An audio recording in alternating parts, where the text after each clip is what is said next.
Hoje, vamos mergulhar profundamente em alguns dos momentos mais extraordinários da história bíblica. Esses momentos não apenas moldam nações, eles revelaram a magnífica soberania de nosso Deus. Estou emocionado em compartilhar com você 7 batalhas na Bíblia que mostram a soberania de Deus. Mas antes de mergulharmos nessas contas poderosas, quero reconhecer algo importante. Essas não são apenas histórias antigas que coletavam poeira nas páginas da história. Estes são testemunhos vivos do poder inabalável de Deus, seu momento perfeito e seu controle absoluto sobre todas as circunstâncias que enfrentamos. Veja bem, a soberania não é apenas um termo teológico sofisticado.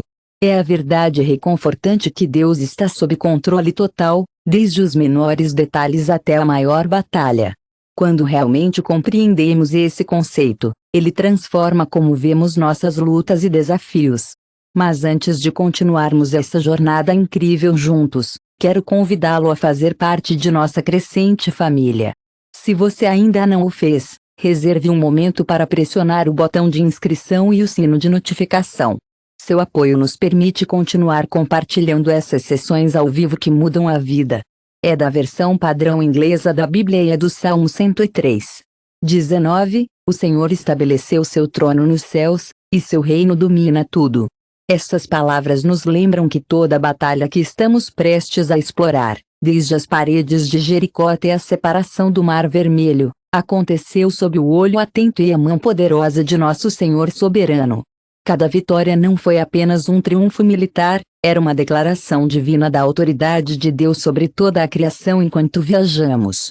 Enquanto viajamos por essas 7 batalhas juntos, convido você a abrir seus corações e suas Bíblias. Deixe essas histórias ressoam com os desafios que você está enfrentando hoje. Lembre-se de que o mesmo Deus que lutou por seu povo está lutando por você agora. Agora, vamos mergulhar na primeira batalha, a separação do Mar Vermelho, um momento que se destaca como um símbolo do poder e controle de Deus. Batalha 1, o Mar Vermelho. Êxodo 14. 13 a 31, a história do Mar Vermelho é um dos momentos mais definidores da Bíblia. É uma batalha que não lutava com espadas ou lanças, mas com a poderosa mão de Deus. Imagine o seguinte: o povo de Israel, recém-libertado de séculos de escravidão no Egito, estão em movimento. Deus os libertou com sinais e maravilhas, pragas que revelam seu poder sobre o faraó e os deuses do Egito. Mas quando se aproximam do Mar Vermelho, eles acham que as pessoas estavam em um local apertado. O exército do faraó estava chegando rápido em carros e cavalos, prontos para destruí-los. Na frente deles, havia um mar enorme e inesperável. Nesse momento, o medo assumiu o povo. Eles perguntaram a Moisés por que foram trazidos do Egito apenas para morrer no deserto. Às vezes, todos nos sentimos assim quando as coisas ficam difíceis. É fácil esquecer os milagres que Deus já nos deu. Moisés é uma figura tão inspiradora. Ele nos lembra que todos podemos fazer a diferença, ainda hoje. Ele diz: não tenha medo. Fique forte e observe enquanto o Senhor trabalha suas maravilhas para você. Essas palavras são um lembrete bonito de que, quando estamos passando por nossos momentos mais difíceis, Deus está lá conosco, forte e pronto para ajudar. E então, Deus dá a Moisés um comando especial. Ele diz a Moisés para esticar sua equipe sobre o mar, prometendo que ele dividirá as águas para que os israelitas possam atravessar com segurança. Você pode imaginar o quão incrível deve ter sido ver os israelitas atravessando o chão seco. É como se Deus estivesse dizendo: ei, eu poderia ter feito isso sozinho, mas escolhi trabalhar com a obediência de um homem. E é a mesma bela história que vemos no Êxodo 14. Você pode imaginar tantas pessoas, homens, mulheres e crianças, passando pelo mar, seu caminho iluminado pela glória de Deus. E a melhor parte: esta não é apenas uma libertação física, é espiritual também. Deus está mostrando ao seu povo que Ele é o seu Salvador, e Ele está lá para ajudá-los em qualquer coisa.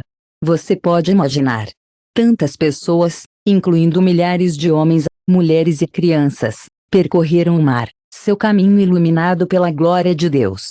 O que torna esse momento tão poderoso é que não era apenas uma libertação física, também era espiritual. Deus estava mostrando ao seu povo que ele sozinho era seu salvador. Mas a história não termina com a travessia. O exército do faraó, implacável em sua perseguição, seguiu para o mar, e aqui vemos outra verdade sobre a soberania de Deus. Ele é um Deus justo. Quando os egípcios entraram nas águas, eles desabaram e se afogaram, e nenhum deles sobreviveu. Êxodo 14:28. Este é um momento preocupante, mas também é um lembrete de que Deus é misericordioso para aqueles que confiam nele, e ele é um juiz rigoroso contra aqueles que se opõem a ele. O inimigo quase sobre eles, para ver sua libertação. Insuperável, lembre-se de que o Deus que criou o universo pode fazer um caminho quando parece que não há como. Esta batalha nos mostra o incrível poder de fé e obediência. Moisés não hesitou quando Deus lhe disse para levantar seu pessoal, ele agiu com fé e obediência, e funcionou.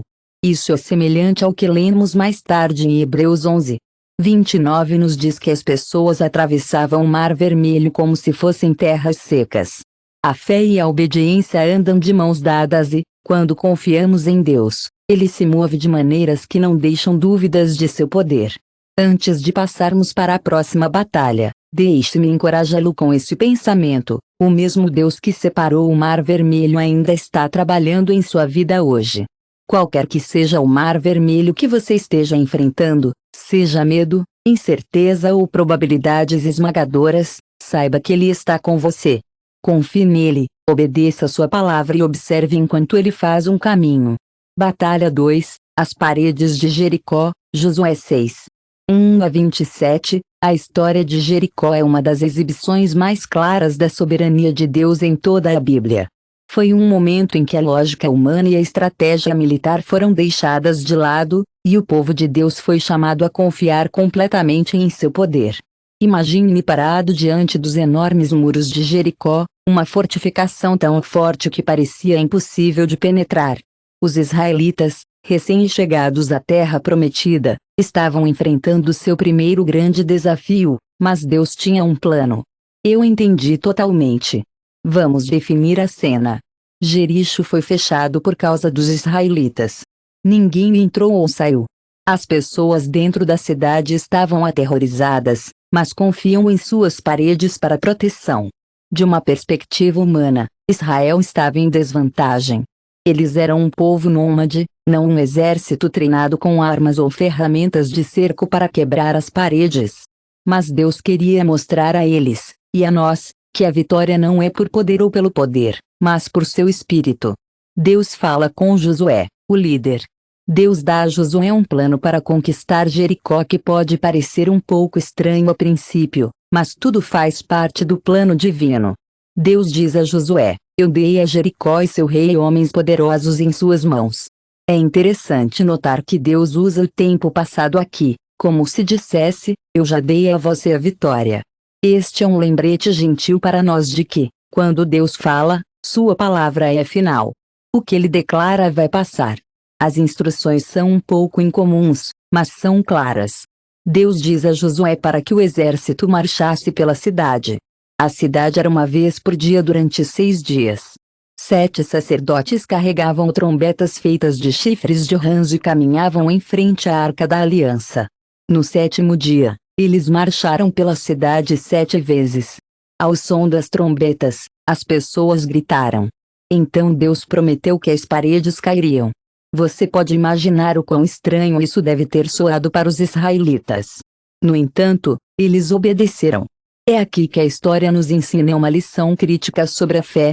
A fé nem sempre é lógica. Hebreus 11:30, não é incrível que as paredes de Jericó tenham caído depois de serem cercadas por 7 dias inteiros? Fé significa confiar em Deus, mesmo quando seu plano não faz sentido para nós. E a obediência é a evidência dessa confiança. Assim, os israelitas marcharam dia após dia, circulando a cidade em silêncio com apenas o som das trombetas do padre enchendo o ar. Você pode imaginar como isso deve ter sido para o povo de Jericó, observando por trás das paredes. Tenho certeza que eles sentiram medo. Seus corações foram tocados por essa estranha procissão que viram dia após dia, sabendo que o Deus que separou o Mar Vermelho estava liderando essas pessoas no 7º dia. Os israelitas subiram cedo, marcharam pela cidade 7 vezes e, no 7º circuito, Josué ordenou que o povo gritasse pelo Senhor lhes deu a cidade. Quando as pessoas gritaram, as paredes de Jericó entraram em colapso, e os israelitas atacaram diretamente e pegaram a cidade. Josué 6:2. A vitória foi total, e foi inteiramente o que Deus está fazendo. O que essa história nos ensina sobre a soberania de Deus? Primeiro, nos lembra que os caminhos de Deus são mais altos que os nossos. Isaías 55:8. Seus planos geralmente exigem que confiemos nele além do que podemos ver ou entender. Segundo, isso nos mostra que a obediência é essencial para experimentar as promessas de Deus. Os israelitas poderiam ter questionado as instruções de Deus ou tentaram tomar a cidade por sua força, mas eles seguiram seus mandamentos exatamente, e ele entregou a vitória. Finalmente, a história de Jericó, é tão importante confiar nos planos de Deus, mesmo quando não podemos vê-los ou entendê-los. Seguir suas instruções é a chave para experimentar suas promessas.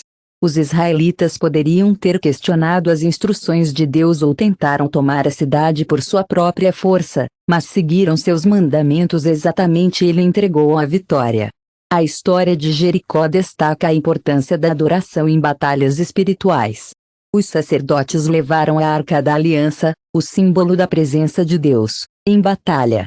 A adoração foi central para a vitória deles.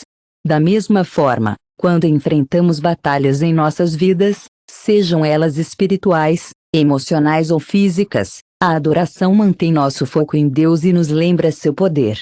Salmo 22. A adoração é tão importante, especialmente quando estamos enfrentando tempos difíceis. É como um impulso de energia, lembrando-nos que Deus está sempre conosco, independentemente dos desafios que enfrentamos. É como quando os padres carregavam a Arca da Aliança para a batalha, isso era um símbolo da presença de Deus. E é assim que ganhamos. Quando adoramos, convidamos a Deus para fazer parte de nossas batalhas também.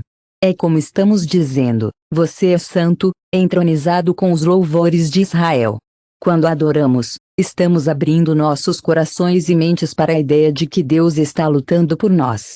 E lembra-se de Raabe.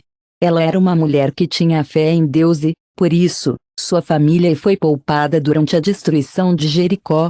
É um belo lembrete de que a misericórdia de Deus está sempre lá, mesmo quando Ele está julgando alguma coisa. Ele está sempre honrando aqueles que colocam o seu passado, não importa o seu passado, convido você a confiar nele. Ao refletirmos sobre a batalha de Jericó, lembremos que as vitórias de Deus geralmente vêm de maneiras que estão além do nosso entendimento humano. Ele não é limitado por paredes, exércitos ou circunstâncias impossíveis.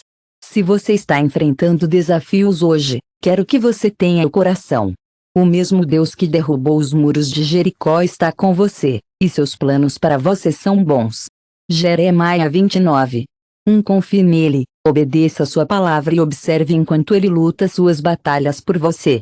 Batalha 3, Gideon e os Midianitas. Juízes 7. 1-2. A história de Gideon e os Midianitas é uma demonstração verdadeiramente notável do poder de Deus, lembrando-nos que a vitória vem através dele, não através da força humana. Na época, Israel estava sob constante opressão dos Midianitas. Esses inimigos eram numerosos e implacáveis, destruindo colheitas, gado e meios de subsistência, deixando os israelitas para se esconder de medo. Mas em meio a essa turbulência, Deus escolheu um líder improvável, Gideon, para libertar seu povo. Quando Deus chamou Gideon, ele hesitou. Ele se viu como Gideon era o menos importante em sua família e clã, e ele era o mais fraco de Israel. Mas Deus o tranquilizou com estas palavras: estarei com você, e você atingirá os midianitas como um homem. Este é um lembrete poderoso de que Deus não chama os qualificados, Ele qualifica o chamado. Se você já duvidou da sua capacidade de servir a Deus, lembre-se de que Ele não é limitado por suas fraquezas. Ele costuma trabalhar através deles, então seu poder é aperfeiçoado em nossa fraqueza. Quando a batalha se aproximou, Gideon reuniu um exército de 32.000. O corpo teve uma mensagem especial para Gideon e todo Israel. Ele viu que os israelitas estavam ficando confiantes demais. Ele temia que eles pudessem começar a pensar que poderiam fazer tudo por conta própria. Mas Deus sabia que isso não era a verdade. Ele queria ter certeza de que todos entendiam que toda vitória vem de Deus. Então, Deus disse a Gideon para se livrar das pessoas extras em seu exército. Ele disse a Gideon para enviar para casa qualquer um com medo. Apenas 10.000 homens restantes, mas o trabalho de Deus estava longe de ter feito. Ele então fez um teste a Gideon. Ele levou os homens à água e separou aqueles que lideraram água com as mãos daqueles que se ajoelharam diretamente. Apenas 300 homens passaram neste teste. Você pode imaginar os pensamentos de Gideon neste momento. Enfrentando um enorme exército midianita, ele agora ficou com apenas 300 homens Mas Deus muitas vezes usa números pequenos e circunstâncias improváveis para mostrar seu poder, como diz Zacarias 4:6, não por poder nem pelo poder, mas pelo meu espírito, diz o Senhor dos anfitriões.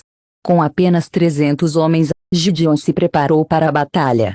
Deus o instruiu a levar seu servo e descer para o acampamento midianita para ouvir o que o inimigo estava dizendo. Lá, Gideon ouviu um soldado midianita relatando um sonho que foi interpretado como significar que Deus havia dado os midianitas à mão de Gideon. Esse momento realmente fortaleceu a fé de Gideon, sabe? Às vezes, Deus nos dá poucas afirmações para nos mostrar que está no controle. Quando chegou a hora de atacar, Gideon deu a cada homem uma trombeta, uma jarra vazia e uma tocha dentro da jarra. Eles cercaram o acampamento midianita e, no sinal de Gideon, sopraram suas trombetas, quebraram os frascos e gritaram, uma espada para o Senhor e Gideon. Os midianitas estavam confusos e aterrorizados. Eles se voltaram e fugiram. Nenhum único israelita teve que desenhar uma espada. Deus venceu a batalha sem armas convencionais, provando mais uma vez que a batalha lhe pertencia. O que essa batalha nos ensina? Primeiro, nos lembra de confiar em Deus, mesmo quando seus planos não fazem sentido para nós. Gideon não precisava de um exército grande, porque a vitória que você conhece, eu sempre pensei que nunca se trata de força humana. Quero dizer, dê uma olhada no Salmo 27. Diz que algumas pessoas confiam em carros e alguns confiam em cavalos, mas confiamos em nome do Senhor nosso Deus. Quando depositamos nossa confiança em Deus, experimentamos vitórias que o esforço humano por si só nunca poderia alcançar. Esta história realmente destaca a importância da obediência, não é? Gideon poderia ter duvidado das instruções de Deus ou tentou lutar com o 32. Ele escolheu confiar e obedecer, e devemos fazer o mesmo. Quando Deus nos chama para sair com fé, devemos lembrar que a obediência é melhor que o sacrifício. Finalmente, a história de Gideon nos incentiva a dar a Deus a glória para nossas vitórias. A redução do exército de Gideon era uma maneira de Deus garantir que Israel reconhecesse sua mão na libertação deles. Em nossas próprias vidas, quando alcançamos o sucesso ou superamos os desafios, devemos lembrar de agradecer e elogiar quem tornou possível, como diz Salmo 115. Não para nós, Senhor, não para nós, mas para o seu nome dar glória. A batalha contra os midianitas não era apenas derrotar um inimigo. Tratava-se de mostrar a Israel e nós que Deus está sempre no controle. Qualquer que seja a batalha que você esteja enfrentando hoje, lembre-se da história de Gideon. Você pode se sentir inadequado ou sobrecarregado, mas Deus é mais do que capaz de dar a você vitória. Confie nele, obedeça e dê a ele a glória que ele lutará por você, assim como ele lutou por Gideon. Batalha 4, Davi e Golias, 1 Samuel 17. Deixe-me falar sobre a batalha entre Davi e Golias. Para fazer coisas extraordinárias, Golias era um gigante e desafiou os israelitas a enviar um guerreiro para enfrentá-lo em um único combate. Ele ousou fazer isso, mesmo que fosse impossível para qualquer homem levar mais do que o que ele poderia levar em 40 dias. As palavras de Golias não foram apenas um desafio para o exército, mas um insulto direto ao Deus de Israel. O medo agarrou o acampamento de Israel.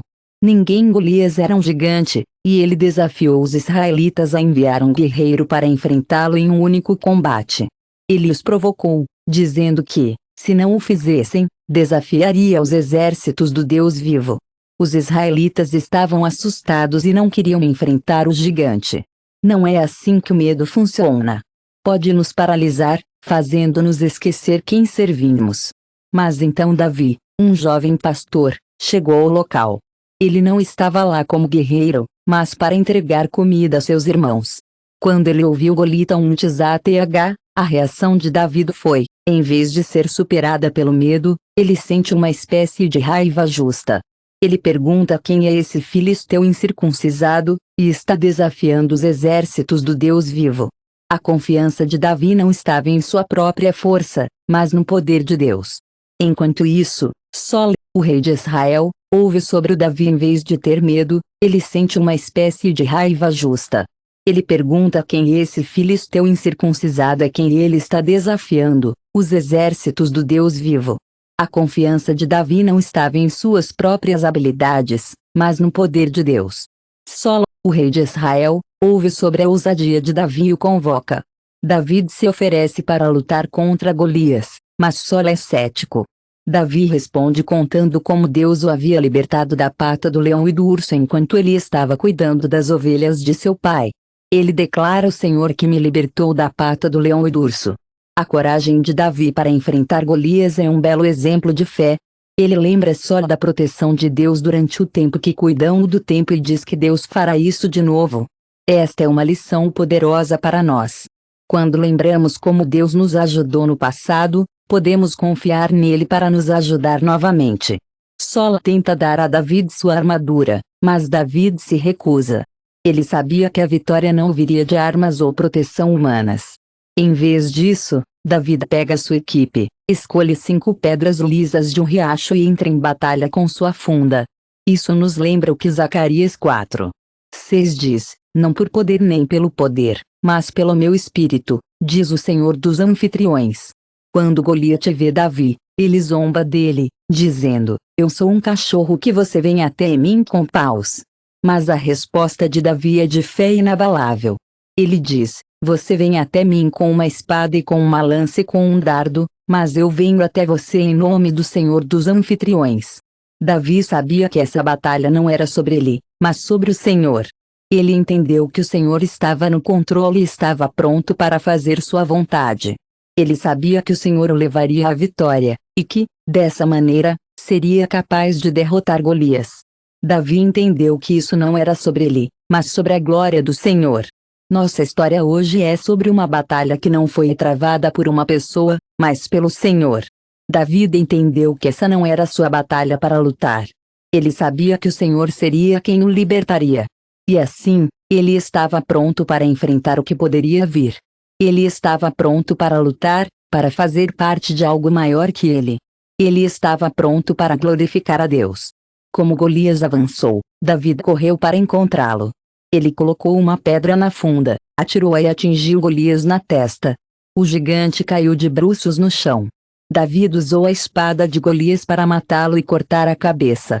Os filisteus, vendo seu campeão derrotar, fugiram de terror. E Israel venceu o dia. Nesta bela história, aprendemos algumas lições importantes. Primeiro, a batalha pertence ao Senhor. Davi entendeu que sua força e armas não eram suficientes. Foi o poder de Deus em nossas vidas que trouxe a vitória. Quando enfrentamos gigantes, sejam eles medos, desafios ou oposição, devemos lembrar que não lutamos sozinhos. Como diz o Salmo 24:8, quem é esse Rei da Glória? O Senhor Stronamigti, o Senhor poderoso em batalha. Segundo, a fé requer ação. Davi não apenas acreditava que Deus o libertaria, ele deu um passo à frente em obediência. Tiago 2:26 nos lembra que a fé sem ação está morta. Se confiarmos em Deus, devemos estar dispostos a agir com essa confiança, mesmo quando as probabilidades parecem impossíveis.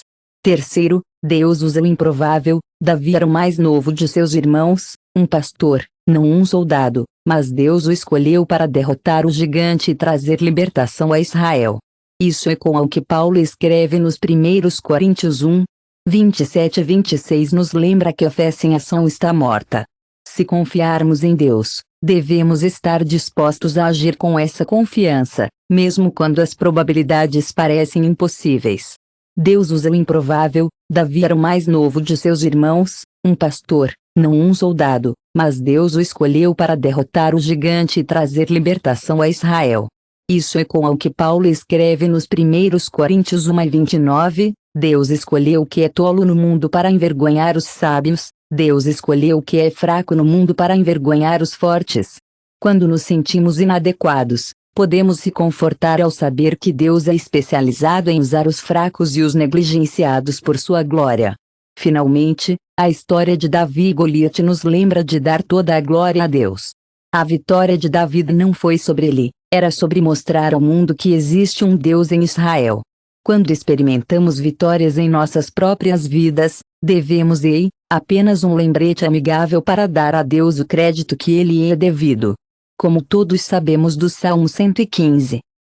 Não é sobre nós, é sobre o nome dele. Lembre-se, a batalha com Golias não era apenas derrotar um gigante. Tratava-se de mostrar o poder de Deus para libertar seu povo.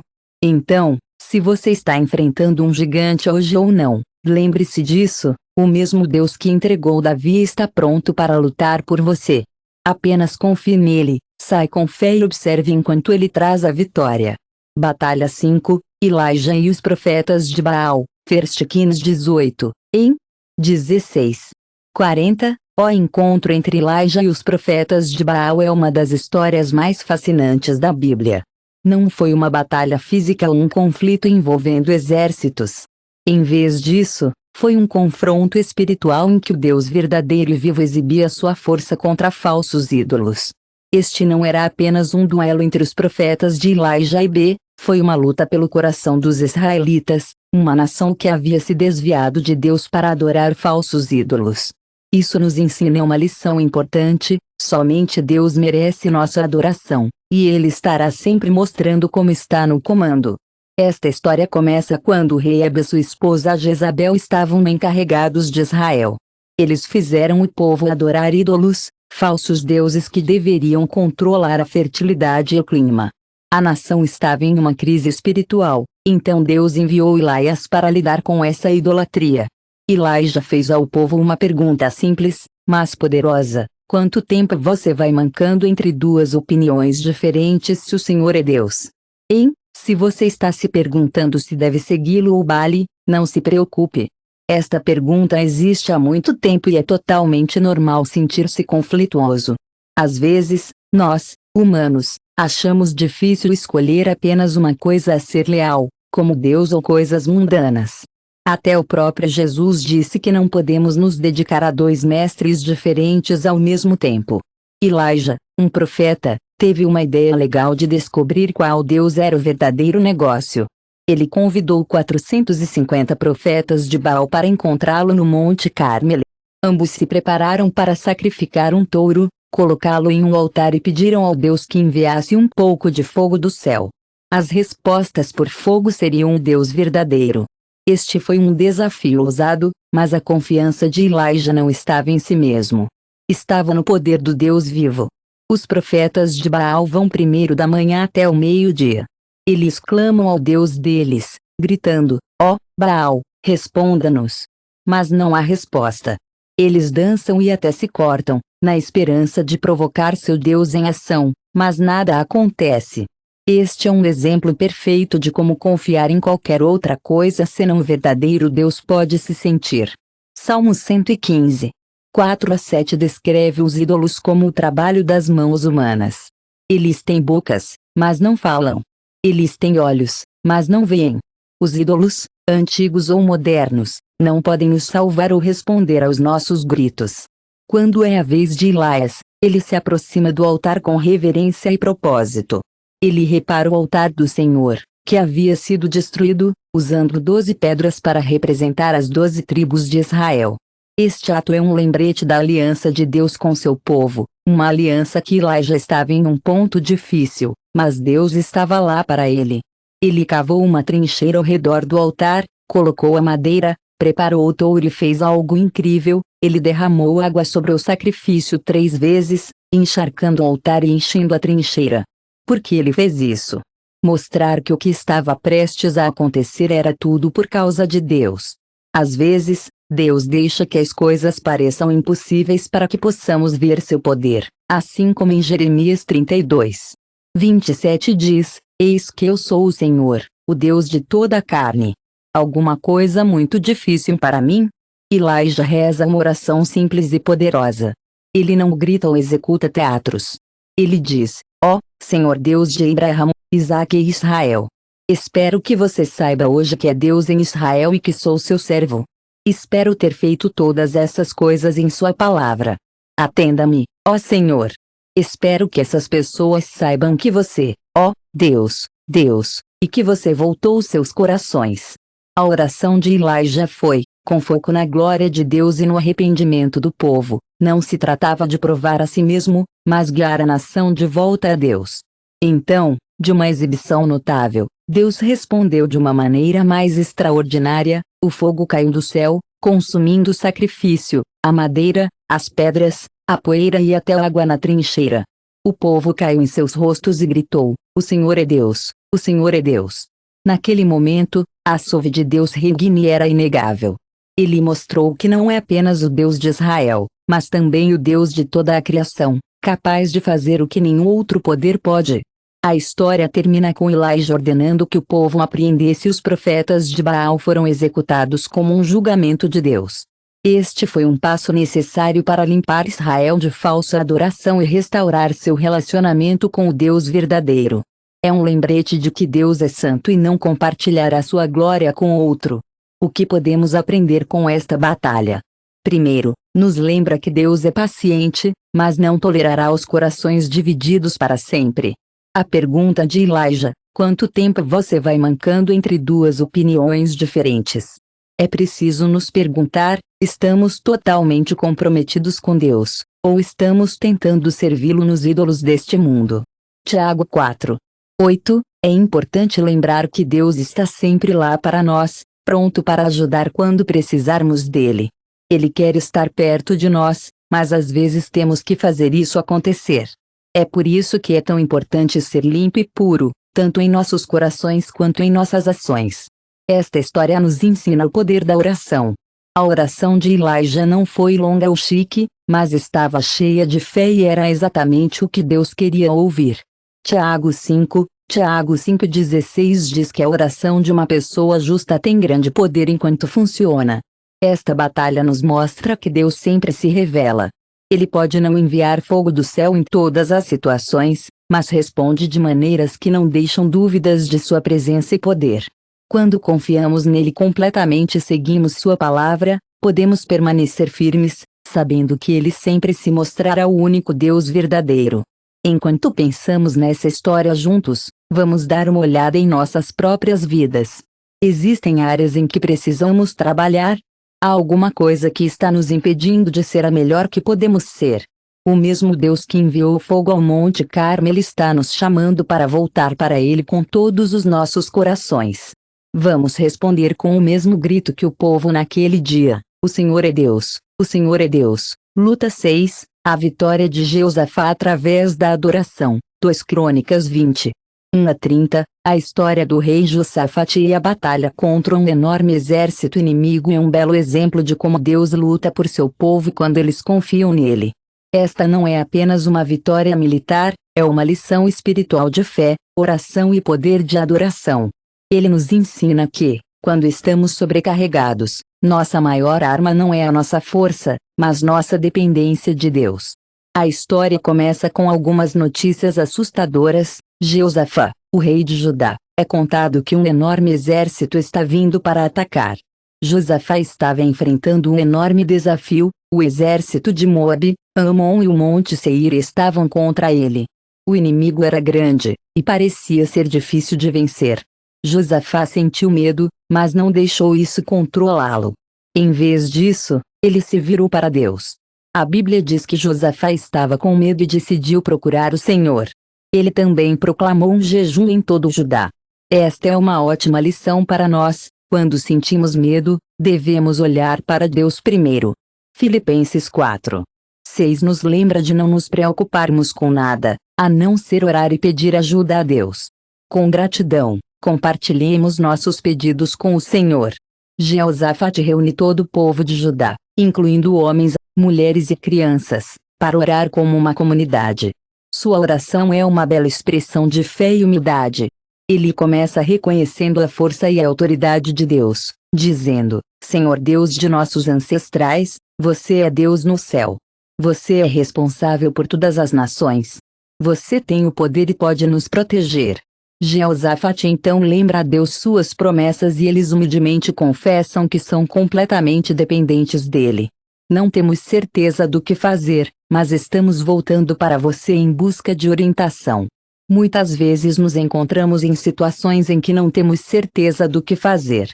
Esta oração nos lembra de focar nosso olhar em Deus, sabendo que Ele está lá para nos liderar. Quando oramos, Deus responde através de um profeta chamado Jazel. Sabemos que somos totalmente dependentes de você. Não sabemos o que fazer, mas olhamos para você. Às vezes, não sabemos o que fazer, e essa oração nos lembra de olhar para Deus. Confiamos nele para nos guiar. Quando as pessoas oram, Deus responde através de um profeta chamado Jazel. Ele entrega uma mensagem que muda tudo. Não tenha medo e não fique consternado com esta grande horda. A batalha não é sua, mas de Deus. Esta é uma das verdades mais reconfortantes das Escrituras. Quando enfrentamos chances avassaladoras, somos lembrados de que a batalha pertence ao Senhor. Êxodo 14:14 nos tranquiliza que Deus lutará por nós, e tudo o que precisamos fazer é ficar quieto. Deus nos dá instruções claras: o povo deve marchar contra o inimigo, mas não lutar. Em vez disso, eles devem permanecer firmes e observar a salvação de Deus. Isso requer fé incrível. Você pode imaginar ser instruído a enfrentar um exército inimigo sem levantar uma arma. No entanto, Jeosafate e o povo obedeceram. A obediência deles nos ensina que a fé não é passiva, requer ação, mesmo quando as instruções de Deus não fazem sentido para nós, como Hebreus 11:6 diz que é impossível agradar a Deus sem fé. Na manhã seguinte, Josafá faz algo extraordinário. Ele nomeia cantores para liderar o exército em louvar a Deus enquanto marcam em direção ao campo de batalha. Eles cantam: agradeça ao Senhor por seu amor constante e perdura para sempre. Esse ato de adoração não era apenas simbólico, era uma declaração de fé. Eles estavam louvando a Deus antes da vitória chegar, confiando que Ele os libertaria. Salmo 22:3 nos lembra que Deus está entronizado pelos louvores de seu povo enquanto eles cantavam e adoravam. A Bíblia diz que o Senhor estabeleceu uma emboscada contra os homens de Amon, Moabe e Monte Seir, que haviam vindo contra Judá, para que fossem encaminhados. Os exércitos inimigos se voltaram e se destruíram. 3 nos lembra que Deus é homenageado pelos louvores de seu povo enquanto eles cantavam e adoravam. Segundo a Bíblia, o Senhor estabeleceu uma emboscada contra os homens de Amon, Moabe e Monte Seir, que haviam vindo contra Judá, para que fossem encaminhados. Os exércitos inimigos se voltaram e se destruíram, deixando ninguém vivo. Quando chegaram ao campo de batalha, tudo o que encontraram foram os cadáveres de seus inimigos. Deus não apenas lhes deu vitória, mas também os abençoou em abundância. As pessoas passaram 3 dias reunindo os despojos da guerra porque havia muito o que levar para casa. Depois, Jeosafá e o povo retornaram a Jerusalém de alegria, elogiando Deus por sua libertação. Eles entraram no templo, agradecendo e comemorando a vitória que Deus lhes deu. Isso nos ensina uma lição importante: quando Deus nos entrega, não devemos esquecer de dar a Ele a glória. Jeosafate não entrou em ação, ele procurou Deus primeiro. A oração deve sempre ser a nossa primeira resposta, não o nosso último recurso, pois Tiago 5:16 é um verso tão reconfortante. Isso nos lembra que a oração de uma pessoa justa tem grande poder e que devemos confiar completamente em Deus. Mesmo quando estamos em menor número e superados, podemos acreditar na promessa de Deus de lutar por nós. Quando estamos enfrentando situações que parecem impossíveis, podemos lembrar os Provérbios 3:5 e 6: confiam no Senhor com todo o seu coração e não dependem do seu próprio entendimento. Em todos os seus caminhos, reconheça e Ele fará seus caminhos retos. É uma ferramenta poderosa em batalhas espirituais. Quando louvamos a Deus, mudamos nosso foco de nossos problemas para sua grandeza, como Isaías 61:3 diz que Deus nos dá a roupa de louvor em vez de um espírito fraco. Finalmente, nos lembra que a batalha pertence ao Senhor. Quaisquer que sejam os desafios que você está enfrentando, saiba que Deus está com você. Ele está lutando por você, assim como lutou por Jeosafá e Judá. Fique firme em sua fé e adore-o. Observe enquanto ele traz vitória na batalha do Armagedon. Apocalipse 16:16 e Apocalipse 19:11-21. A batalha do Armagedon é o melhor confronto entre o bem e o mal.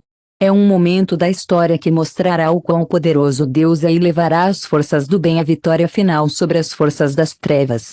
Esta não é apenas uma batalha física, é um confronto cósmico e espiritual, onde o próprio Deus entra para estabelecer seu reino eterno. O termo Armagedon refere-se a uma batalha do Armagedon, é o melhor confronto entre o bem e o mal. É um momento da história que mostrará o quão poderoso Deus é e levará as forças do bem à vitória final sobre as forças das trevas. Esta não é apenas uma batalha física, é um confronto cósmico e espiritual, onde o próprio Deus entra para estabelecer seu reino eterno. O termo Armagedon vem da palavra hebraica Arod, um vale no antigo Israel que viu muitas batalhas ao longo da história. Mas o significado desta batalha final não está ligado à sua localização geográfica. Está ligado ao que representa o cumprimento do plano de Deus de derrotar o mal e estabelecer seu reinado para sempre. Este é o momento em que todas as promessas de Deus são cumpridas. Na bela terra de Aro, um vale no antigo Israel, encontramos um lugar com uma rica história de batalhas. Mas a batalha final não existe sobre a localização, é sobre algo muito maior. É sobre o fim do mal e o início de uma nova era, uma época em que o amor e a justiça de Deus prevalecerão para sempre. Este é o momento em que Apocalipse 16 nos diz sobre a reunião dos reis da terra para uma grande batalha. As forças da escuridão, lideradas por Satanás, a besta e o falso profeta, juntam forças para lutar contra Deus. Sua arrogância é realmente surpreendente. Eles acham que podem derrubar o Todo-Poderoso, mas esta é uma rebelião feudal. Como lemos no Salmo 2 e 4. Esse espírito de desafio, os reis da terra se estabelecem e os governantes se juntam contra o Senhor e seus ungidos. Eles dizem: vamos quebrar seus laços e derrubar seus cabos de nós. Mas quem está sentado nos céus ri. O Senhor os mantém em escárnio à medida que os exércitos da terra se reúnem. Os céus se abrem, e Jesus Cristo aparece. Apocalipse 19:1 o descreve. Então eu vi o céu abrir e eis que um cavalo branco. O que está sentado é chamado Fiel e Verdadeiro, e na retidão ele julga e faz guerra. Este não é o humilde carpinteiro de Nazaré. Bem em um burro. Este é o Rei dos Reis e o Senhor dos Senhores que vem em glória e poder. Seus olhos são como uma chama. Seus olhos são como uma chama de fogo, e em sua cabeça estão muitas coroas, simbolizando sua autoridade sobre toda a criação.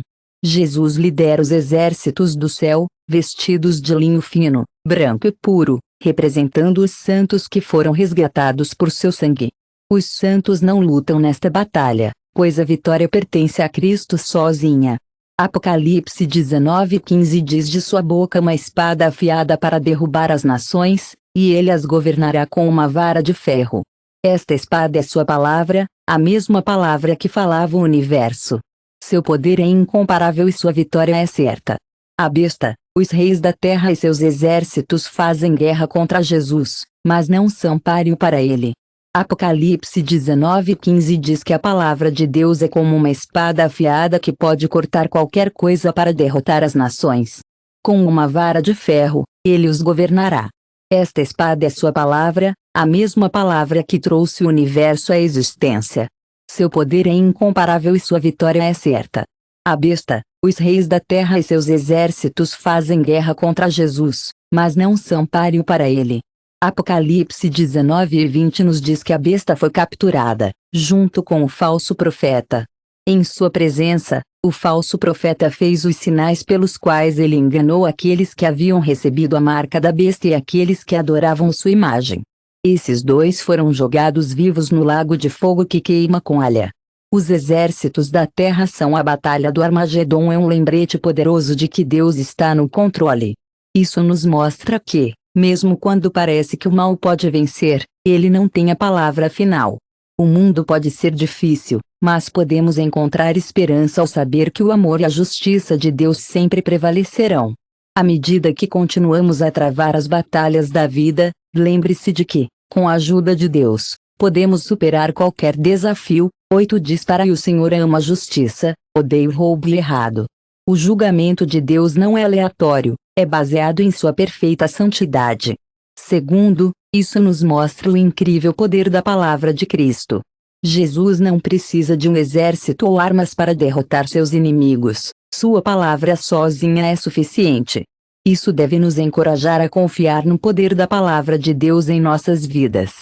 Hebreus 4:12, a palavra de Deus é como uma espada viva e ativa, sharp e poderosa. Quando estamos em suas promessas, podemos enfrentar qualquer desafio com confiança. E terceiro, essa batalha nos lembra a importância da lealdade, como vemos em Apocalipse 19:16 diz que Jesus é o Rei dos Reis e o Senhor dos Senhores. Não podemos ser neutros neste conflito. Estamos com Cristo ou contra Ele. O próprio Jesus disse que quem não está comigo é contra mim. Este é um chamado para examinarmos nossos corações e garantir que seguimos totalmente o Cordeiro de Deus. Finalmente, a batalha do Armagedon nos dá esperança. Após a destruição do mal, Jesus estabelece seu reino, onde ele reinará para sempre. Apocalipse 21. 4 promessas: ele enxergará cada lágrima dos olhos e que a morte não será mais. Não deve haver mais luto, chorar ou dor, porque as coisas anteriores faleceram.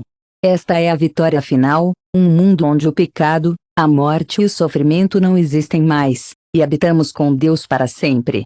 Ao refletirmos sobre esta batalha final, lembre-se de que o mesmo Jesus que virá na glória é quem caminha conosco agora. Ele é nosso Salvador, nosso Redentor e nosso Rei. Quaisquer que sejam as batalhas que você enfrentar hoje, tenha coração. O Rei dos Reis está lutando por você, e sua vitória é garantida.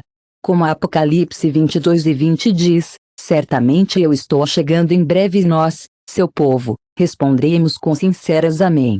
Venha, Senhor Jesus.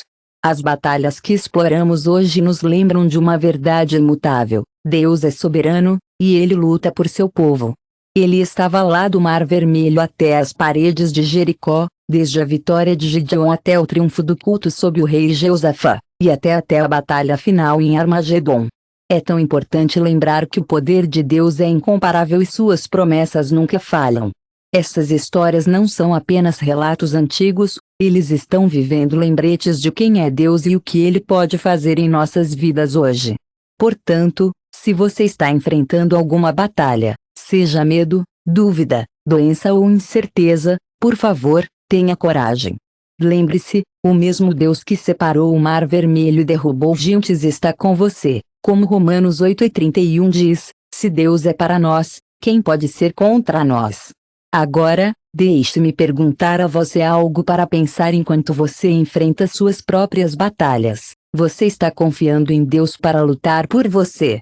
Você está alinhando seu coração com a palavra dele e buscando a presença dele? Ele está pronto e disposto a agir em seu nome quando você o chama. Antes de ir, gostaria de convidá-lo a se inscrever neste canal. Se você foi abençoado por esse ensino, a assinatura seria uma ótima maneira de apoiar o conteúdo que você gostou. Estamos aqui para ajudá-lo a permanecer conectado e crescer em sua fé. Juntos, podemos nos aprofundar na palavra de Deus, aprender mais sobre seus caminhos e incentivar um ao outro. Pressione esse botão de inscrição e não se esqueça de ativar as notificações para que você nunca perca uma mensagem. Obrigado por assistir, e lembre-se, a batalha pertence ao Senhor. Mantenha-se forte na fé, continue confiando nele e caminhe na vitória. Deus o abençoe.